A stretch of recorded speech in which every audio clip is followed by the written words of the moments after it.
আসসালামু আলাইকুম। পল কাপুর নামটা আসলে বাংলাদেশের মানুষ ডোনাল্ড ট্রাম্প ক্ষমতায় আসার পরেই পরিচিত হয়েছেন। কারণ হচ্ছে মার্কিন প্রশাসনে পল কাপুর নামটা বিভিন্ন কারণে ইম্পর্টেন্ট। পল কাপুর কে? পল কাপুর দক্ষিণ এবং মধ্য এশিয়া বিষয়ক এর আগে অনেকগুলো স্টাডিতে গুরুত্বপূর্ণ। যখন ডক্টর ইউনূসের সময় বাংলাদেশে জঙ্গি এবং উগ্রপন্থী দক্ষিণপন্থীদের একটা মানে খুব আরামের পরিবেশ তৈরি করা হয়েছে এবং চারদিকে অভিযোগ যে বাংলাদেশে জঙ্গিবাদের উত্থানের মতন সিচুয়েশন ডক্টর ইউনূস সরকার করছে, সেই সময় পল কাপুর নামটা আলোচনা হচ্ছে যে পল কাপুর সেই বাংলাদেশ সহ দক্ষিণ এশিয়ার জঙ্গিবাদ নিয়ে গবেষণা করা একজন মানুষ, যিনি ভারতীয় বংশোদ্ভূত। ফলে পল কাপুরের নাম সবসময় একটু বেশি আলোচনা হয়েছে মার্কিন প্রশাসনে যেসব ব্যক্তি নিয়োগ পেয়েছেন তাদের মধ্যে। সেই পল কাপুর বাংলাদেশে তুখুর ব্যস্ত সময় কাটাচ্ছেন। পাড়া দেওয়ার পর থেকে একের পর এক গুরুত্বপূর্ণ প্রতিষ্ঠান, গুরুত্বপূর্ণ মন্ত্রী, তাদের সঙ্গে মিটিং। এক নজরে আমরা যদি আগে পল কাপুরের সম্পর্কে জেনে নেই, পল কাপুর ভারতে জন্ম নিয়েছেন। তার বাবা ভারতীয়, তার মা আমেরিকান।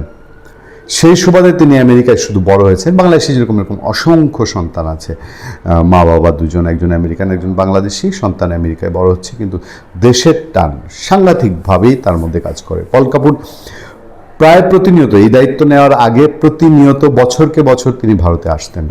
ভারতের সঙ্গে তিনি সম্পর্ক ছিন্ন করেননি। তার উল্লেখযোগ্য যেসব গবেষণা এবং প্রবন্ধ রয়েছে এবং যেসব জিনিসের তিনি কাজ করেছেন, সেগুলোর মধ্যে উল্লেখযোগ্য আছে বিপজ্জনক প্রতিরোধক দক্ষিণ এশিয়া, আমি বাংলায় অনুবাদে যা দাঁড়াচ্ছে সেটা বলছি, দক্ষিণ এশিয়ার পারমাণবিক অস্ত্রের বিস্তার এবং সংঘাত। তিনি স্ট্যামফোর্ড বিশ্ববিদ্যালয়ের একজন শিক্ষকতার খণ্ডকালীন একজন শিক্ষক। তিনি ভারত পাকিস্তান এবং বোমা, দক্ষিণ এশিয়া পারমাণবিক স্থিতিশীলতা নিয়ে বিতর্ক, কলম্বিয়া ইউনিভার্সিটির একটি প্রবন্ধ, সেটাই তিনি কাজ করেছেন। জিহাদ অ্যাজ গ্র্যান্ড স্ট্র্যাটেজি, ইসলামপন্থী জঙ্গিবাদ, জাতীয় নিরাপত্তা এবং পাকিস্তান রাষ্ট্র, এই নিয়ে কাজ করেছেন পল কাপুর। তিনি কাজ করেছেন পারমাণবিক নিরাপত্তার চ্যালেঞ্জ, মার্কিন যুক্তরাষ্ট্র এবং ভারতীয় দৃষ্টিভঙ্গি, কৌশলগত অধ্যয়নের উদ্যোগে, সমস্যা এবং নীতি, এসব নিয়ে কাজ করা মানুষ পল কাপুর। বাংলাদেশে পা দিয়েছেন। পা দেওয়ার পর পররাষ্ট্রমন্ত্রী, পররাষ্ট্র প্রতিমন্ত্রী, স্থানীয় সরকার মন্ত্রী, মানে এমন কোনো গুরুত্বপূর্ণ জায়গা নাই যেখানে পল কাপুর মিটিং করছেন না। একটা গুরুত্বপূর্ণ খবর, স্থানীয় সরকার প্রতিমন্ত্রী শ্যামা ওবায়দের সাথে পল কাপুরের মিটিং হয়েছে। পল কাপুর সেখানে মিটিং করেছেন, গুরুত্বপূর্ণ মিটিং করেছেন। তার বাইরেও পররাষ্ট্রমন্ত্রী এবং অন্যান্য জায়গায় তিনি একাধারে মিটিং করছেন। পররাষ্ট্রমন্ত্রী ডক্টর খলিলুর রহমানের সাথে ভালো আলোচনা হয়েছে বলে জানিয়েছেন ঢাকায় সফররত যুক্তরাষ্ট্রের দক্ষিণ ও মধ্য এশিয়া বিষয়ক সহকারী পররাষ্ট্রমন্ত্রী পল কাপুর। পল কাপুরকে পররাষ্ট্রমন্ত্রী বলেছেন যে ইরান যুদ্ধ যদি দীর্ঘায়িত হয় তাহলে বাংলাদেশের অর্থনীতি চাপে পড়বে। এবং পল কাপুর তিনি বাংলাদেশে যে নির্বাচন হয়েছেন, এই নির্বাচন বাংলাদেশের দীর্ঘমেয়াদী একটি পরিবর্তনের ভূমিকা রাখবে বলেও আশা প্রকাশ করছেন।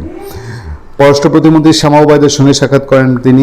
পরে পররাষ্ট্রমন্ত্রী ডক্টর খলিলুর রহমানের সাথে তার প্রায় ঘন্টার বৈঠক করেন। এ সময় দুই দেশের ব্যবসা বাণিজ্য বাড়ানো সহ নানা ইস্যুতে কথা বলেন তারা। বেড়ে যাওয়ার সময় আনুষ্ঠানিকভাবে গণমাধ্যমের সাথে কথা বলেননি মার্কিন সহকারী পররাষ্ট্র মন্ত্রণালয় থেকে সচিবালয়ে যান পররাষ্ট্রমন্ত্রী। সেখানে জ্বালানি, বিদ্যুৎ ও অর্থমন্ত্রীর সাথে বৈঠকের কর্মসূচি ছিল এবং দেখা করেছেন তিনি। জ্বালানি মন্ত্রীর সঙ্গে দেখা করেছেন, এই নিয়ে আমি আপনাদের সঙ্গে আলোচনা করেছি। অর্থমন্ত্রীর সঙ্গে দেখা করেছেন।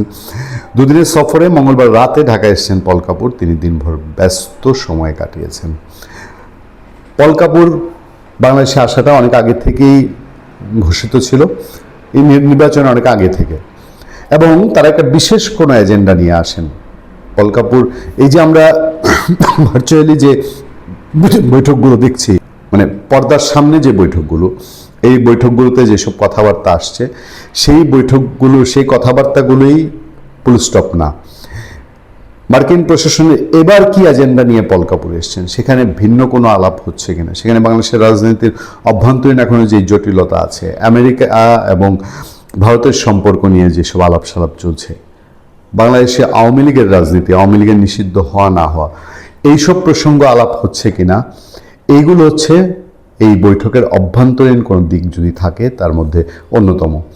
ভালো থাকবেন, সুস্থ থাকবেন। আপনাদের সাথে আমি আতিক রহমান, পূর্ণিয়া।